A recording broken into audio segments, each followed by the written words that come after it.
Dark Horse Hypothesis Project. Chapter 1, Wild. Chapter 2, Spooked.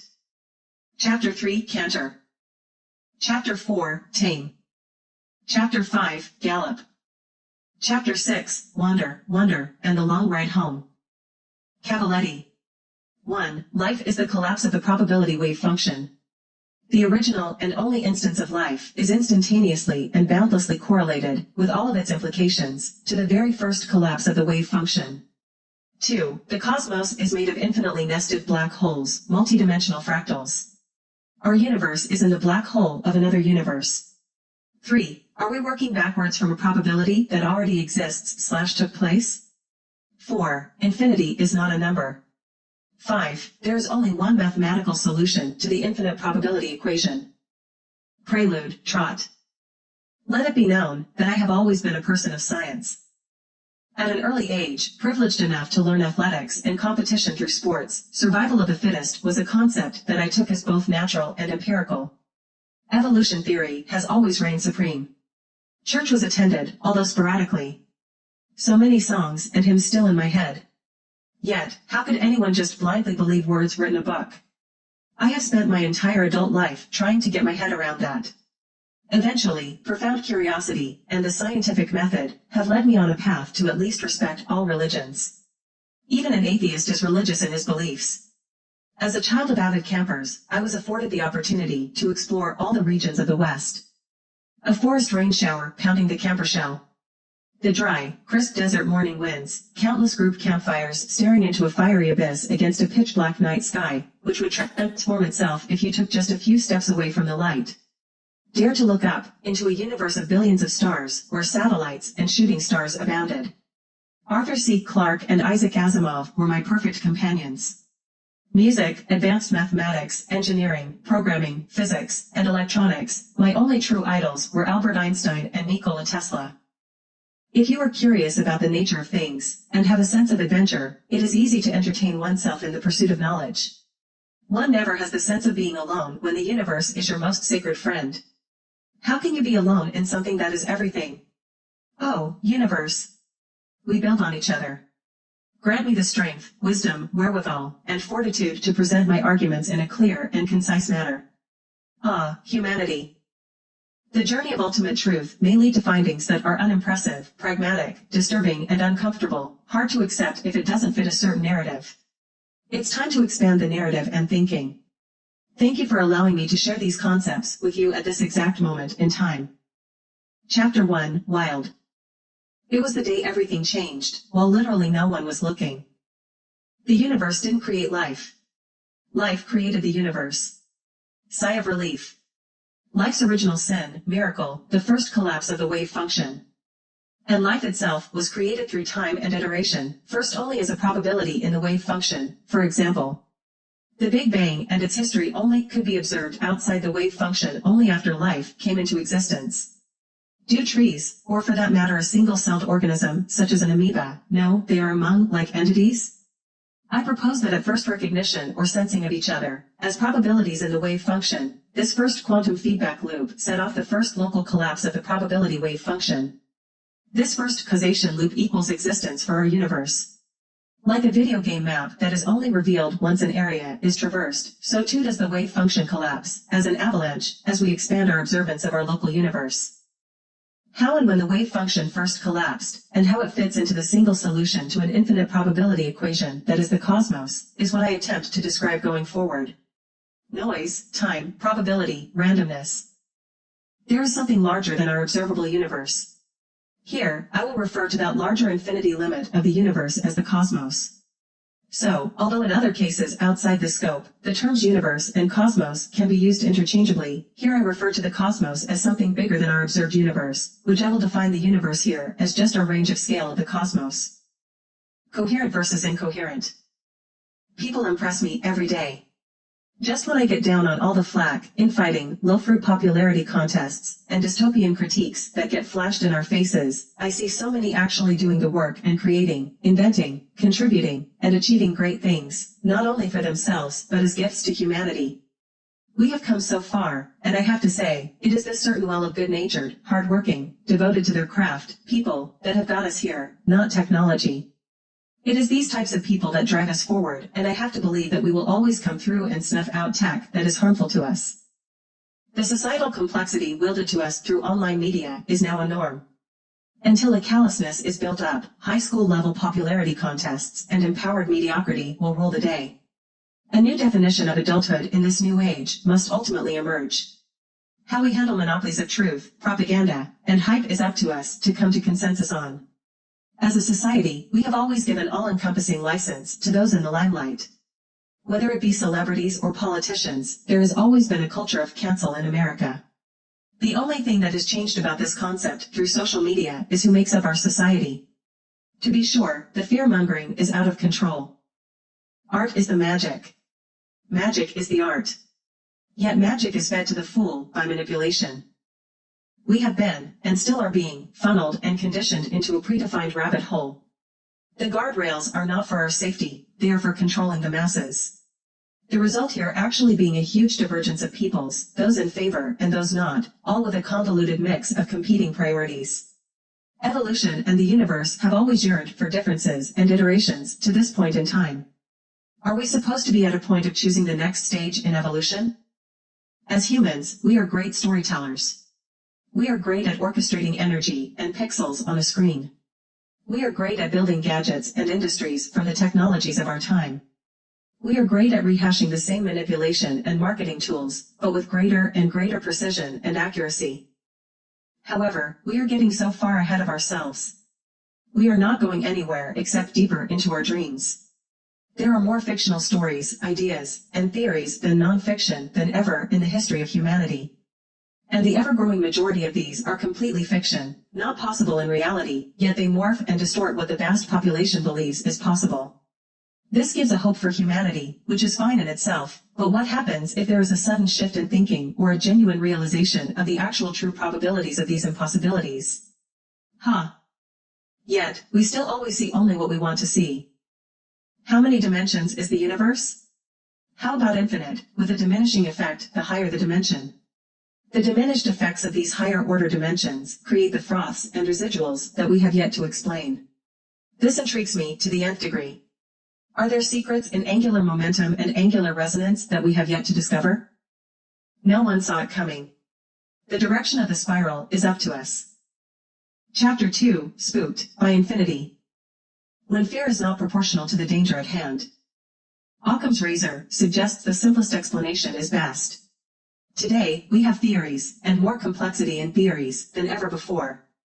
This is fine and true to form in our localized world of gadgetry and tech, and the always improving precision and accuracy of which we humans are so adept at. If you read Einstein's writings carefully, Einstein's spooky action at a distance is not referring to quantum entanglement. He is referring as to the reason why the wave function collapses at all. Life is an urge. Two hands itching a cat. Take one away. A draw towards. Schrödinger's cat, an example of the Copenhagen interpretation of quantum mechanics, superposition, has to be the biggest disservice to society in human history. Einstein and others have said as much. It just introduces and conjures up so many non-scientific and layman ideals about animals and death that have nothing to do with the superposition concept. I digress. Back in my day, the favorite science fiction story-telling twist quickly became time travel. I call it the time travel tickle, tickling the brain with concepts and paradoxes the brain finds challenging or impossible to resolve. Today, one generation out, the favorite sci-fi tool is the concept of the multiverse. It entertains me to no end hearing the layman's explanation of a multiverse. Somewhere in some other universe, there is a copy of you doing every imaginable thing. Cool, even though this has absolutely no real-world significance or meaning, traveling to another parallel universe is impossible. There is no other you, the one and only you were chosen by the master wave function. In my cosmos definition, there are indeed an infinite number of nested universes. However, each only has discrete and concrete possibilities, with an infinite number of micro tweaks as variations. There are no flying pigs in another universe. Only certain paths and constraints are possible, plausible, and probable. On the trail. Infinity is not a large number. In fact, it is not a number at all. Infinity is a descriptor for everything, as in all that there is, never ending. An infinite number of stars is not billions and billions, or trillions and trillions, or even trillions and trillions of those, not even close. Infinite is infinite. That's where the problem comes in for the multiverse. Having a finite number of multiverse does not make simple sense.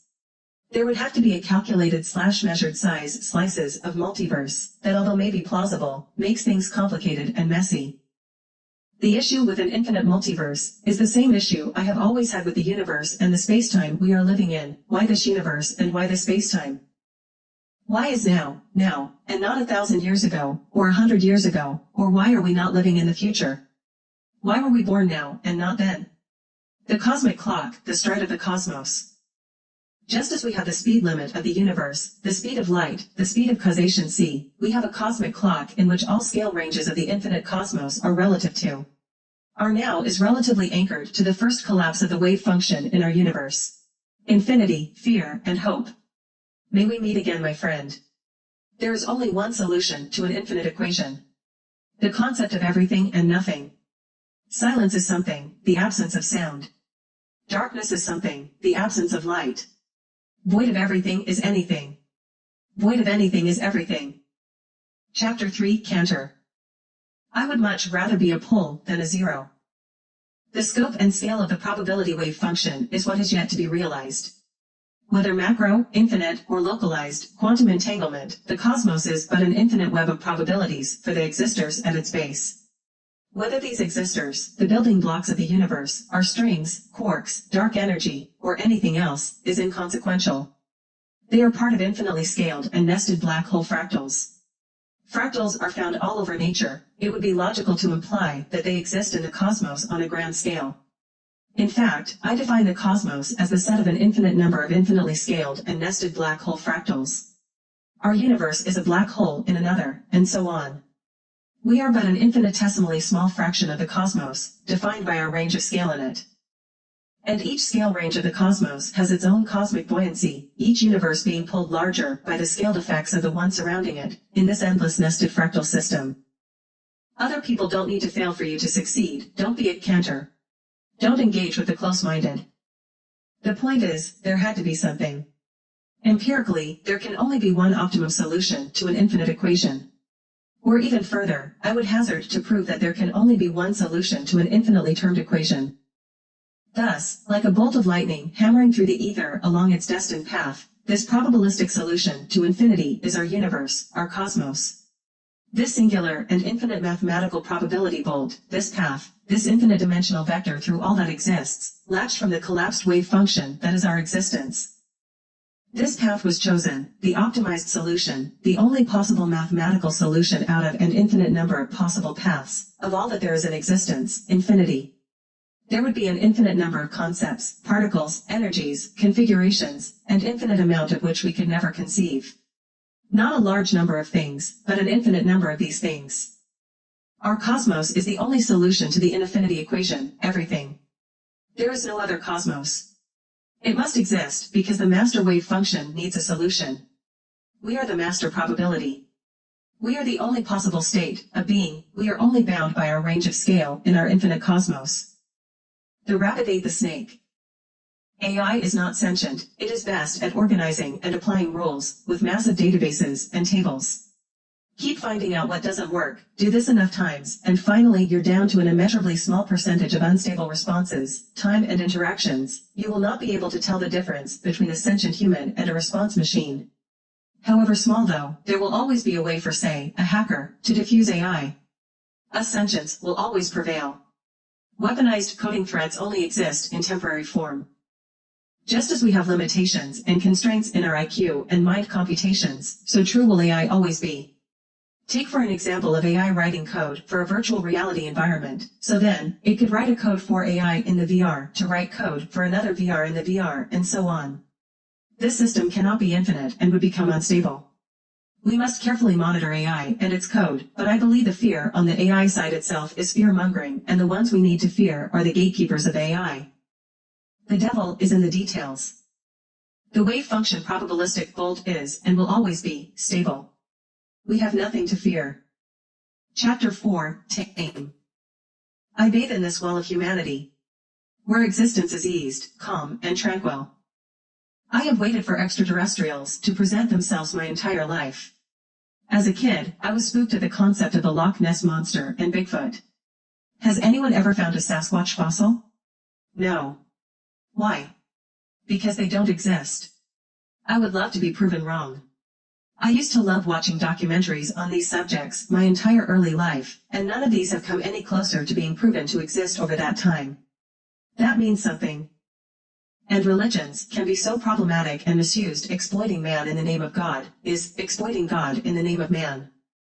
Enough evolutionary time can create anything. Iterations and time. Infinite complexity can be created with infinite time. Why are we so consumed with intelligent design and who we are? The moon, the tides, the tilt, the core, the magnetic field, the fact that dinosaurs ruled the land for millions of years before the meteor, only to conveniently set the stage for the age of man through the opportunistic use of fossil fuels. You would think there would be a line in Genesis for that. God? Coincidence? Or the singular solution to the infinite equation? In Mother Robot, aka Spanbot, circa 2016, I suggest that no human will ever travel farther than Jupiter. Only machines, Spanbots, will be able to survive the travels through space, and prove economical enough to deposit our seed, DNA, throughout our universe, our part in the cosmos. What happens to humanity when we hit the wall, when we get to, what else is there? This period of time is soon upon us. Shall the seekers get bored of a non-evolving reality? Lose hope? Enter the era of the doldrums. The zeitgeist will be an epoch of solitude. The collective conscience will be both saturated and diluted at the same time. When gadgets and commerce are all there is, and geeking out on ever bombastic and unprovable theories will exhaust and fatigue us all. An age of diminishing returns will place the need to focus on not destroying our planet directly in front of us.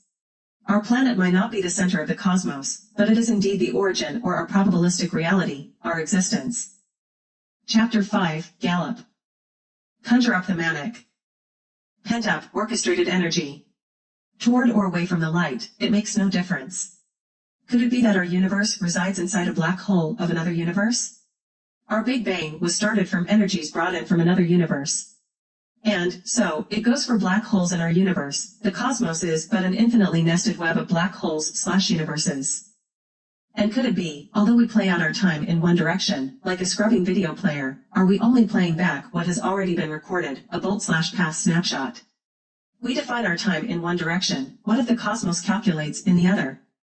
Cause and effect versus effect and cause. Superbly determined.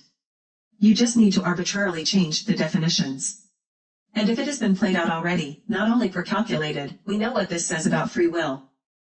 The chase for contained fusion, the hype for quantum computing just to generate a true random number, quantum fluctuations, and the plucking of the infinity strings. No free will, no alien civilizations, no life anywhere but here on our planet, stranded forever to this part of the cosmos. Where is the hope? Hope is in the denial, the storytelling, religion. These are human coping constructs. I think we would all agree that there could only be one truly correct religion, if there ever was one. Everyone else would be wrong. What if everyone is wrong, even an atheist? It, therefore, does not matter in the slightest what you believe in, as long as it gives you hope and faith to cope in affinity. Do not go gentle into that good night. Old age should burn and rave at close of day. Rage against the dying of the light. Dylan Thomas. The rage is the gallop. Don't abuse the power. Don't abuse the license you're given. Everybody figures out the world differently. Don't encourage bad behavior. Do encourage well-intended behavior, even if it misses the mark. There's no way you're gonna keep them in line. We're too different, all of mankind. Wind your ducks in a row. And let them go. Chapter 6, Wander, and the long ride home, into the sunset. Hoarse gruffing. Time to unwind. All that is twisted. To be lost is to be an explorer, an adventurer, in search of truths, in search of answers. To be found is to be at one with the explored, the adventured, the discovered truths and answers. Incongruous thought. About a decade ago, I read through the First Testament of the Bible for the first time. My two initial, blaring, thoughts were this: 1. I was shocked that complete Bible stories that I had read about, or movies I had seen growing up, were based on 1 or 2 lines of scripture. I had not expected that everything I had learned and observed about Christianity over time was mostly embellishment, speculation, and interpretation. 2. The majority of it reads as a civics and ethics code handbook, a combined hall of records and Department of Health and Safety of the time. It keeps coming to me. The most learned town medic, for some reason I am thinking dentist, started this book just to organize and catalog his township. Chaos will reign king at the arrival of the entropic miracle. We all know the truth. We all know the truth in our hearts and our deep subconscious. No matter what our faith, we all use the similar terms in times of mourning. One day, we will meet again. She is up there in heaven smiling down at us. He is in a better place. There is a universal understanding of these statements, and we all empathize, sympathize with them. If you are of faith, you may believe these statements to be literal truths. For the faithless, they are symbolic representations of a consoling and healing nature. There is something magic in such an ubiquitous contract. In terms of infinity, our lifespan is infinitely small, so in effect we all are born at the same time, and we all die at the same time. When your grandfather dies, you will be with him, in the same state, in a fraction of an instant as measured against eternity. Figuratively, everyone will meet again, in the same state, the truth being we have never been apart, in the eyes of an infinite cosmos. All in, then, it doesn't matter what faith you choose. You could choose to live by the code of your favorite fictional saga, whatever gets you by to cope and understand your place in the cosmos. All are equally valid, as all are fictional. Oh, that's how it happened. No, that's FN, how someone told you it happened. There is nothing like living life on your own terms. So, what are these glaring everything happens for a reason or there are no coincidences feelings we have deep in our souls? Neuroscientists have told us that, as humans, we recognize and register far more coincidences than we do non-coincidences, and many times we make connections between things that, by logic, have no reason to be connected. Our minds, our egos, we are our own gods, our own random number generators, our own creativity portals. We create and deceive ourselves, giving hope where there is none so that we may yearn for that next level iteration. This is the greatest achievement for life and diversity in the evolution of the cosmos. We are all human. No one escapes life's imaginary allure. The knowledgeable and the ignorant alike. To deny is to cope in the lack of hope. What makes a person selfish, jealous, or envious versus being empathetic, giving, and caring? What incites the boiling blood and the rage inside? Why are so many skewed and scared? Who drives the pilgrimage to conspiracy? How do we instill a sense of duty, of mission and purpose? The answers are indeed inside our head. I believe in a type of social Darwinism that implies, above all else including IQ, and excluding social externalities, that your work ethic and personality will define your success, where you fit in, and how many opportunities you will have. Don't worry about other people. Go live. Then get snuffed out or fall back. If you can't communicate it, is it really a concept? Allies, friends, acquaintances, and enemies. We are all in this together. We are resilient. Your pride and ignorance will kill you. In trying to create it, you create something else. Happiness begins where the fear ends. Simple pleasures, like finding that bonus French fry at the bottom of the bag when there was thought to be none. Ignorance is bliss, your own truth is bliss. Free-flowing anxiety. And lessons learned. Resonances of the body and mind. Life stressor spurned. Hope is a survival instinct. Just maybe, hope created the cosmos. We are all kinks in the chain of time. Not for certain, but in all probability. Your truth is your nirvana. Eternity is the path through this infinite cosmos. The playground that is our universe, our cosmos, and our minds. What I choose to find and see, are all the things that are a part of me. It's funny now, I remember having the thought, but I don't remember what the thought was. Spirit, old pal, we drink at this oasis, and then move on.